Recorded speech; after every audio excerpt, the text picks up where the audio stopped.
What did I do? Okay. Wow. That is so weird. Hey! Hi! Hi! Oh my gosh. Hi! God, I don't even know what to say right now. I'm so nervous. Gia, you're so big. Come closer to the camera. Wait, now you're in my face. That was so good. Hi, I'm Kathy Selinsky, and we're getting ready to go to the Shoreline Trolley Museum in East Haven, Connecticut. Let's go!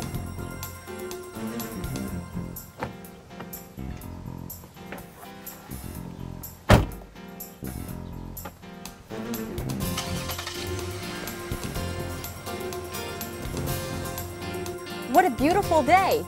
I can't wait to get there!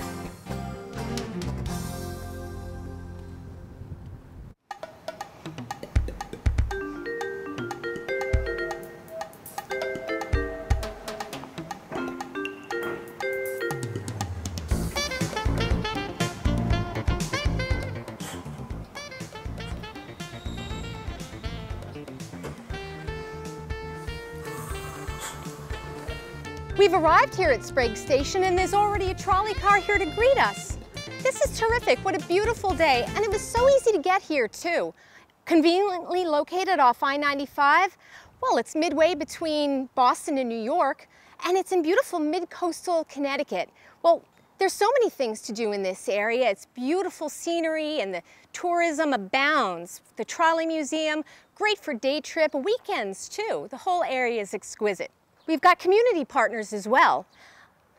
Right now we're partnering with Gateway Community College with their engineering program. So their students can come and actually have hands-on experience on a working railroad.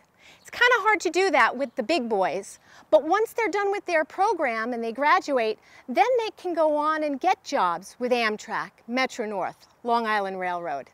And it's great being part of something like that. Because we're here preserving our history, we're able to help prepare young men and women to go forward and take care of our nation's railroads.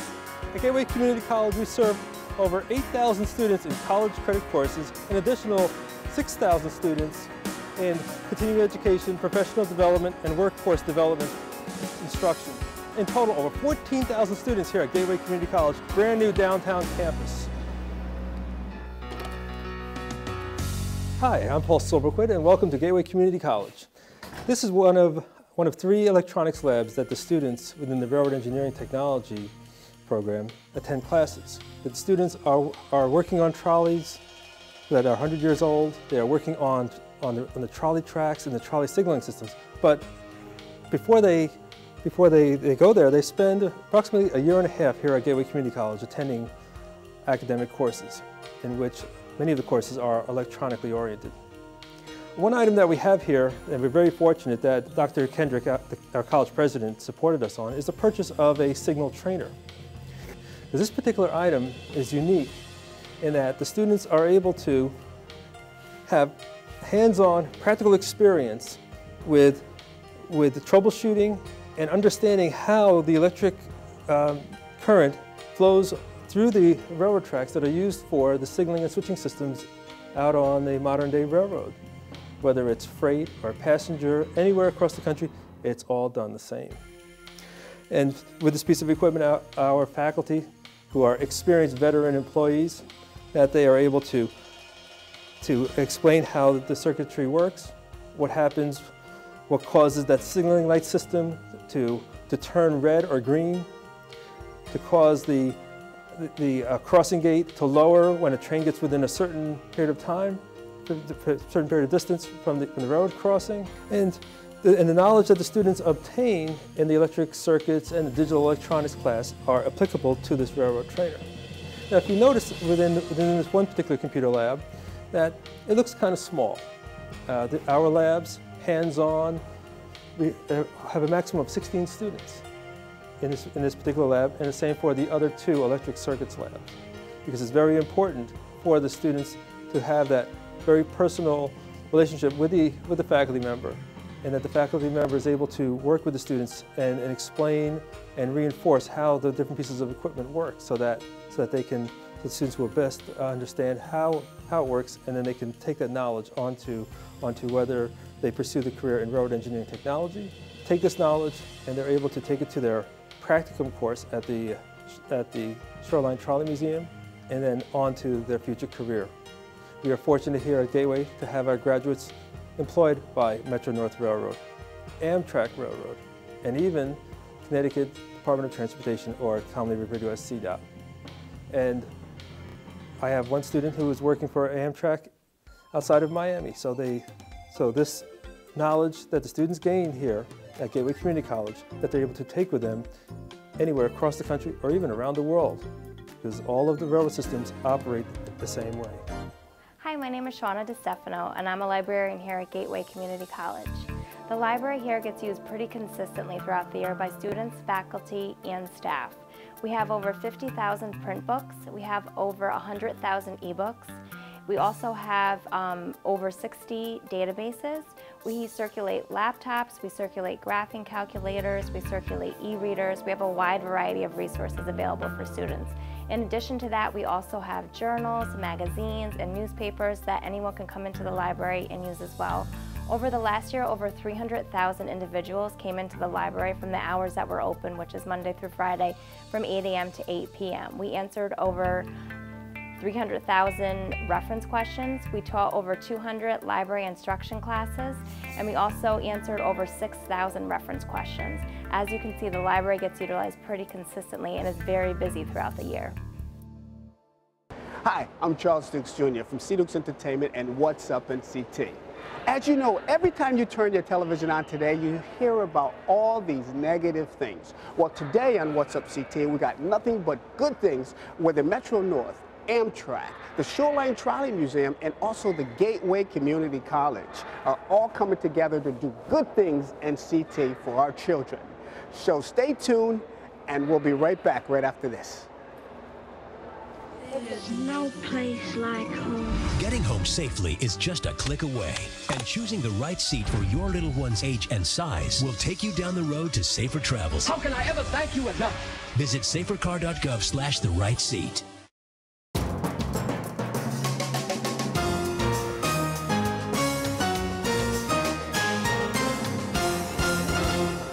Hello, my name is Fred Gill. I'm the Talent Acquisition Specialist for MTA Metro North Railroad.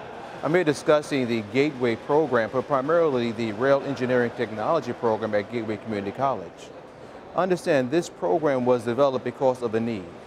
Within the rail industry, it's projected between now and 2016 that there's going to be a large number of employees are looking for skilled trades, and primarily within the electrical and signal trades, signal trainee trades. So therefore, a program of this nature was developed. It is thought that individuals who will come here will obtain a 2-year degree and then be able to further their career at any railroad. So when this program was developed, roughly about 4.5 years ago, it was developed and taking the current curricula at Gateway and incorporating railroad-specific curricula within it, thereby developing that degree component. So therefore, the graduates are receiving not just a degree, but also through the practicum, skilled trades, hands-on trades, which is necessary to advance their career. Now, the practicum is being done at the Trolley Museum, and it's outstanding what they do. Because in addition to the theoretical training at the school, it's enhanced by the hands-on training. So me as an employer is finding individuals coming to us that are skilled. For example, we've recently hired individuals within the signal trade. These individuals are coming in with a level of knowledge which we didn't really see before because of the training they're receiving. Now take the same individual who later on could progress in other areas within the railroad. The training they're receiving here is no doubt provides them with a great opportunity. Let's talk mainly about the practicum of what they receive. You see, at the Trolley Museum, there couldn't be a better place for the training. The reason why is the level of the equipment they have, the diversity of equipment. The equipment comes from the trolleys, but also within their fleet they have old rail subway cars. Now the interesting thing about the rail industry is that we incorporate the old and the new. What better place in the Trolley Museum that can marry these two, and for us as an employee to later on to receive it within that student. Since its development, we have seen a great rise in the caliber of students coming to Metro North, which is good. And let me discuss briefly the situations affecting not just Metro North, but the other railroads. You see, Metro North, we're in a major hiring boom, so to speak. We have so many of our employees retiring. And because of this retirement, we need to fill them with skilled trade individuals. And the key word is skilled trade. Not basic trade, but skilled trades. So we talk about those skilled trades and individuals that take a training program and enhance it with a practicum. They're skilled trades. They can come to us with the similar training that we provide, but be able to come on the floor, hit the floor, and work. And that's so critical to us. We have hired the students at Gateway. They're doing well within the program. The numbers initially were low, but we're seeing the increase because of the program and the success the program is gaining.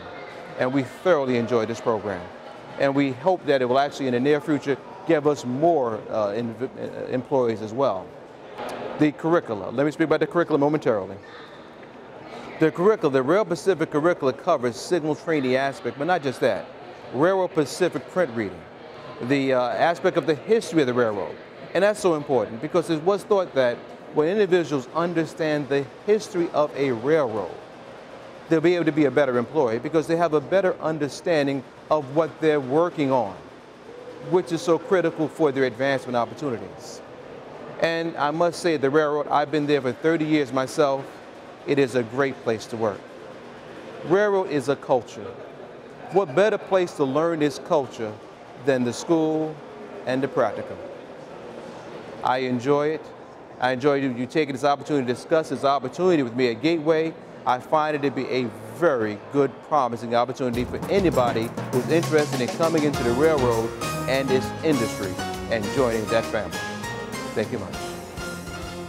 How you doing? My name is Jeremy Peterson, and I'm a student at Gateway Community College in the Railroad Engineering program with a concentration of signaling and communications. Working here at the Trolley Museum has been an extended education for me, more or less. Working under Jeff, Paul, and Dana, mentors, more or less, they've provided me with a wonderful perspective on how the railroad transit system actually works from ground up.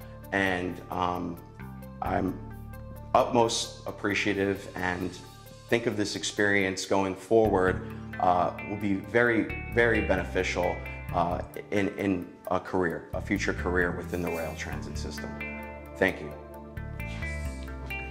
Hi, I'm Joseph Ancona, a Gateway Community College student for Railroad Engineering Technology in the discipline of electromechanical. Unlike Jeremy, who is in the signaling discipline, trying to work on trains and the actual mechanical aspects, motors, brakes, anything pertaining to the trains themselves. Working here at the Shoreline Trolley Museum with Dana and Paul and Jeff, I can't say enough about it and how much it will help us down in our careers down the road. Basically, they've given us so much information that it will definitely give us a great career down the road and improve our standings and hopefully improve the partnership between all the railroads and the college and the Trolley Museum in the long run.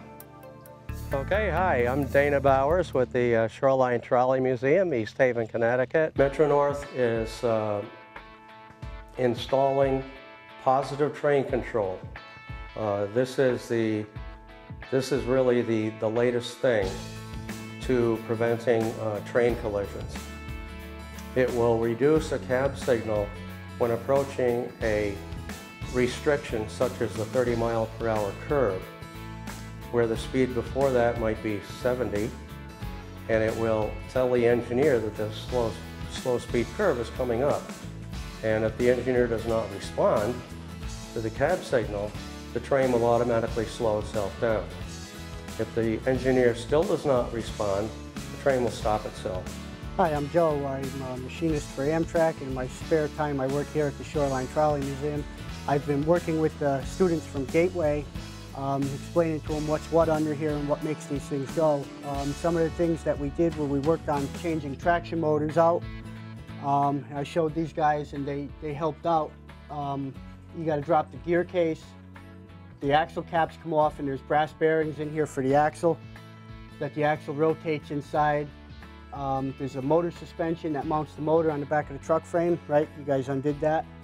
And then you got to cut the leads here. You got to disconnect the brake rigging. We did that. You lift the car off its trucks. You roll the truck out and the motor comes out. There's lifting lugs on the motor. The motor will come out from the top with a crane. These guys did that. On the end of the armature here in the traction motor, there's a pinion gear and there's a bull gear pressed on the axle. And as the motor turns, it turns the bull gear, and that's what turns the wheel, kind of in a nutshell, what makes these things go. Some of the other things you'll do is we got air brake, you got the air brake compressor, the two main reservoir tanks, you got the brake cylinder over there.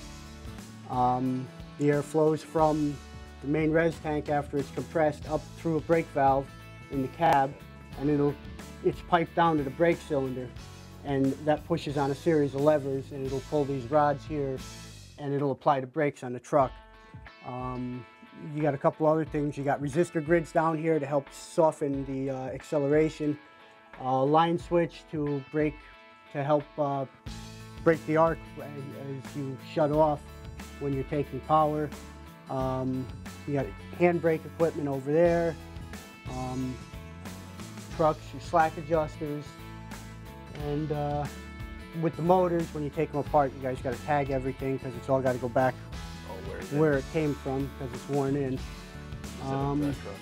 Motor leads have to be tagged because you want your field wires to go back correctly and your armature wires. You guys know about that. And that's pretty much it.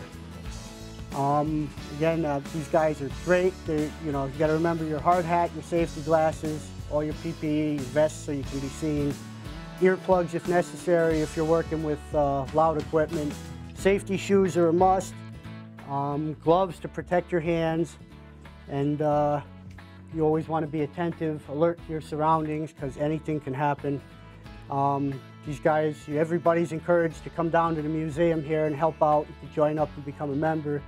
You can get involved with the mechanical end and the restoration, or you could do signals, track, overhead. You can even operate. Again, thank you. These guys were a pleasure to work with. Joe from the Shoreline Trolley Museum. My name's Jeff Hackner. I've been volunteering at the Trolley Museum for 25 years, and for the past 3 years I've served in the office of president. I'm going to tell you a little bit about the project that the Gateway volunteers have been doing to connect our historic railway to our new facilities. These are the original tracks of the Branford Electric Railway, which opened on July 31st, 1900. All the buildings that you see around here were constructed by volunteers between 1947 and the present. And most recently, we've completed a $2 million project known as Elevating the Collection, where we've built 2 new buildings, 12,000 square feet apiece, that are out of the floodplain. All of this trackage was completely underwater during Hurricane Sandy. In order for our trolley cars to reach the new buildings, we have to put a new switch, or turnout as it's called, in the historic track, and that's one of the tasks that the Gateway volunteers have been performing this semester. Well, in the museum world, just as in the real world railroad, whenever you do a project, there are issues with, what shall we call them, existing conditions and maintaining service during construction. And so one of the challenges here was to cut all of this new equipment in without interfering with our operations. And we were operating during the course of this. So once the track leaves the old main line and goes this way, there was another track in the way.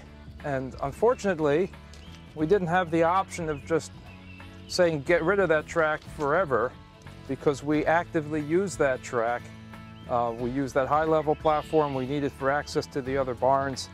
And so we had to install a complicated piece of special work known as a crossing. Well, it's been really great working with the Gateway program in the spring 2014 semester. With their help, we got a lot of important work done here. And I look forward to working with the program again next year with a fresh batch of students. Hi, my name's Art Mashashik, and I'm the Deputy Division Engineer for Amtrak in New England. I've been working for Amtrak for 20 years, and we work on a variety of projects that benefit ridership and reliability, as well as state of good repair. It's great to be here in New Haven, partnering with Gateway Community College and the Trolley Museum, because Amtrak has a dire need for many skilled craftspeople to come into our workforce. And it's great to have a training ground where they learn the basics. And then, of course, Amtrak has a continuing training program, 2 years for signals and 2 years for our catenary linemen. There's many opportunities for experienced, skilled individuals who want a career and have a passion for the industry.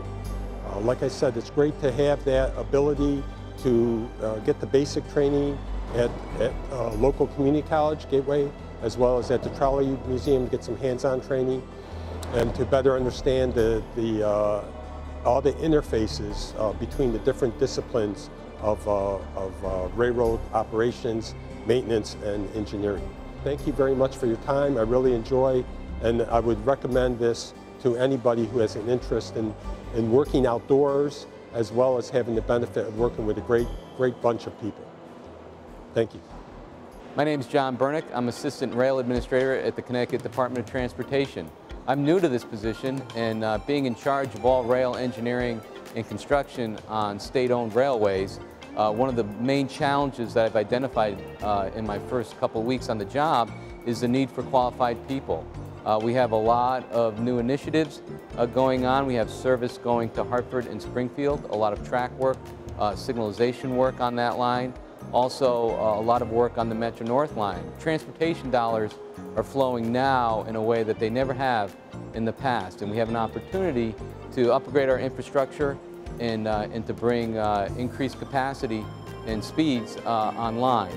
And with that, we have work going on with signalization projects, catenary electric traction projects, track improvements, and also signalization on the Danbury line. There's talk of signalization on the Waterbury line. All of these things need qualified people. It's important in a lot of ways, not only for the guy who's out there doing the work, the guy who will be with Metro North, with Amtrak, but also from a management perspective. We need people coming through the system, getting experience, so that not only can I use them for engineering, but in the end, maybe 5, 10 years down the line, they're available to actually manage major projects. It takes 10 years to train a guy so that he can take a major project like renewing signalization on the New Haven main line and work that project through to construction. It means working with consultants, with railroad management, with contractors, writing specifications, contract language, procurement, funding, all those things. It's difficult to take a guy right out of college or right out of a training scenario and put him right into that. I need to bring him up through the system. Hi, my name's Wayne Sanford, and I'm currently the General Manager here at the Shoreline Trolley Museum. Shoreline Trolley Museum is a 501c3 educational institution, and we really try to go out of our way to do educational programs. And of course, the program that we've been seeing today, all about Gateway, is just one of them that we do. It is, as I think we've heard, a win-win, both for the students who get an opportunity to learn firsthand how to work on signals, how to work on track, how to work on motors, all the different components of the trolley cars, which are very similar to what's being used today, same voltage, same type of operation, except it's without computers. And the other, the win for it is that the students learn a lot, and the Trolley Museum gains tremendously with their help working around the museum. But we do a number of educational opportunities. We do book reading programs all summer long. We do Boy Scout merit badges, Girl Scout merit badges here at the Trolley Museum, along with some other specialty programs during the year. As a 501c3, some of the other things that we do are probably unique. We have a rather large reference library here at the museum that's probably one of a kind in the United States, and we receive many, many calls from all over the country from people that are working on thesis for major cities that are looking to reinstitute trolley lines, or today they call it light rail, and they'll come to us looking for a resource. We also have many, many plans, original plans of the trolley cars, and you can see that the car that I'm standing in is very, very unique. It's Car 500, and it actually was owned by the owner of the Connecticut company. And Connecticut had a law back in the 1920s and 30s that said the owner of the company had to ride every one of his rail lines and test it to make sure that the rail line was nice and smooth and easy to ride on. You could tell by looking around behind me, this is not the average car. This is not the car that your grandmother or grandfather would have rode in. It really would have been quite different than this car. Another thing that we do at the Trolley Museum is with our volunteers. A beautiful car like this needs to be updated, it needs to be renovated periodically. And the Trolley Museum has around 1,100 members. About 200 of those members make this museum run. And they make it run in a variety of different ways. Some people work in our shop and work on the cars and keep them running and lubricate them and do that kind of work. Other people actually adopt a particular car that they like, that maybe their parents rode on, and they rebuild the entire car. And when we rebuild a car, we rebuild it as original as possible. And then the car goes onto our main line and becomes operational. We also do programs like marketing to try to encourage people to come to the museum. And then we do things for our visitors. We really put a lot of effort into our visitors program. We have a number of people that visit us during the year. One of them is the Easter Bunny, who always starts off our year, and we end the year with Santa Claus. But in between those two programs, we have superheroes, we have antique cars, we have a railroad display of cars that are working on the railroad. One of the other things that our volunteers do, it's very important for the rail line, is to keep the rail line open. And so that means that when it snows, we plow it. And when something breaks on the rail line, we repair it. And all that is done by volunteers. Every year we put in about 250 to 300 new railroad ties, and we try to do it the old-fashioned way. We will jack up the line, we dig out the tie one at a time by hand, we pull the tie out, we push the new one in, and then we start driving the spikes. We do cheat a little bit though. We do use an air hammer to drive the spike all the way in. So we do try to use some of the new technology to make it a little bit easier. But when you have a rail line that's 2 miles long and there's a couple of thousand ties that need to be changed on a regular basis, we do that as well. We also install track, we install switches, whatever needs to be done primarily is done by our volunteers. And we'll have a work party. They'll come down on a weekend or a weekday and they'll be working away on the line itself. So it's quite exciting here at the Trolley Museum. If you like working on rails, you could work on rails. If you like woodworking, you certainly could do woodworking. Or if you like doing any other aspect of running a museum, we certainly are available to take new membership at the Trolley Museum, and we can put you to work if you're interested in working. So I hope that you visit us soon. ShorelineTrolley.org is our website. We also offer special tickets periodically online. We are kind of modern. We do use Groupon. And we certainly encourage you to think about visiting the museum. I think it's a great place to visit, learn. Boy Scouts can receive merit badges for programs that we run here. other programs that in the summer for reading for children. Usually we read about trolley lines or train lines. So we encourage you to visit our museum and even consider joining as a member. You know, if you've got a skill that you'd like to share, recently retired, or you've got some time, we'd love to have you join the museum, and we certainly can put you to work. So again, stop down and visit us, and we hope to see you soon. Well, this is what's up in CT. You know, these are all great gentlemen that's doing all good things for CT. Like I said to you before, all you hear is bad press on TV, but Metro North, Amtrak, Gateway Community College, the Trolley Museum, these are all good things that's going on in CT. So therefore, this is what's up in CT. I want to thank these gentlemen for taking the time out of their busy schedules and taking the time out of What's Up CT and telling us all of that. So, thank you, gentlemen. Thank you very much. And thank you. And this is What's Up in CT. Have a great day.